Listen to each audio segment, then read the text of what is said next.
პარლამენტის ნდობის ჯგუფი თავდაცვის სამინისტროს საქმიანობის შესახებ აუდიტის სამსახურის მასალების შესწავლას იწყებს. დღეს პირველი შეხვედრა უნდა გაიმართოს, რომელზეც ქვეყნის გენერალურ აუდიტორს მოусმენენ. სალომე ქოქიაშვილი ჩაგორთობა პარლამენტიდან პირდაპირ ეთერში.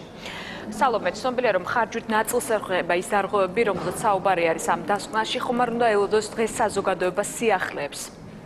თამარ, როგორც გქონდეს ცნობილია უკვე დაახლოებით წელიწადი და 4 თვე აუდიტის სამსახური ამოწმებს თავდაცვის სამინისტროს და როგორც სწორედ გენერალური აუდიტორი განმარტავს, სამხრის განმავლობაში მათ დაახლოებით 10-მდე საქმეზე სთხოვეს პროკურატურას რეაგირების მოხდენა. აქვე ლაშეთორდი აღნიშნავდა იმასაც, რომ ამათი საქმიდან ერთ-ერთი სწორედ უკავშირდებოდა ირაკლი ალასანიას მინისტრობის პერიოდს, თუმცა გენერალური აუდიტორი აქვე დასდენს იმასაც, რომ ეს არ არის არც კაბელების, ეგრეთ წოდებული კაბელების საქმე და არ ეხება არც ჯარისკაცების მოწამვლის საკითხს, ანუ ეს არის სულ სხვა თემა. თუმცა ამის დეტალებზეც გენერალური აუდიტორი არ საუბრობს, უნაიდან იგი ამბობს, რომ ეს შესყიდვაც განხორციელებული არის ასევე გრიფით საიდუმლოდ. სწორედ ამ თემების შესახებ დღეს უკვე იმსჯელებენ ნდობის ჯგუფის ფორმატში, რომელზეც ასევე იქნება განხილული ის დოკუმენტაცია, რომელიც უკავშირდება გახმაურებულ საქმეებს, რომელსაც უკვე იძიებს პროკურატურა თავდაცვის სამინისტროს ყოფილი მაღალჩინოსნების წინააღმდეგ.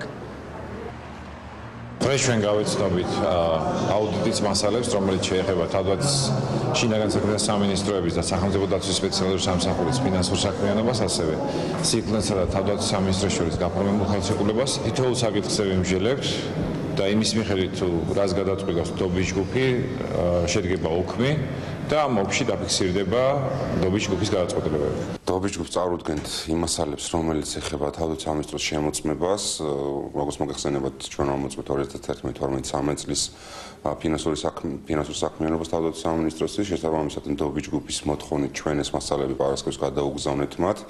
სხდომაზე იქნება განხილული ზუსტად ის საკითხები, რომლებიც შეეხება თავდაცვის სამინისტროს ფინანსების მართვისა და შესყიდვების დეპარტამენტს. შესაბამისად ამ საკითხებთან დაკავშირებით იქნება მსჯელობა, ასევე ჩვენ გადაუგზავნეთ მასალები ზოგადად სამართალდამცავი ორგანოების საქმიანობასთან დაკავშირებით და თუ იქნება კითხვები კონკრეტულად ამ მასალებთან დაკავშირებით, ჩვენ მზად ვართ, რომ პასუხები გავცეთ.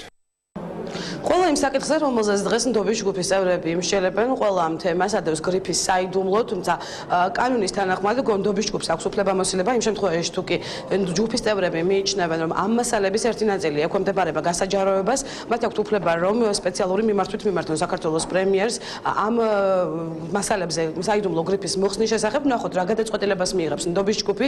სხდომა, როგორც გვეკითხარით, შუადღის 3 საათისთვის არის ჩანიშნული და როგორც ჩვენთვის ცნობილია, გარდა თავდაცვის სამინისტროსთან დაკავშირებული მასალებისა ჯგუფის წევრები ასევე იმსჯელებენ სახელმწიფო აუდიტის სამსახურის იმ მასალებზე და შემოწმების იმ დოკუმენტაციაზე, რომელიც უკავშირდება შინაგან საქმეთა სამინისტროს, ასევე სახელმწიფო დაცვის სპეციალური სამსახურს. მადლობა სალომე ქოქიაშვილი საუბრობდა მომბის პირდაპირ ეთერში.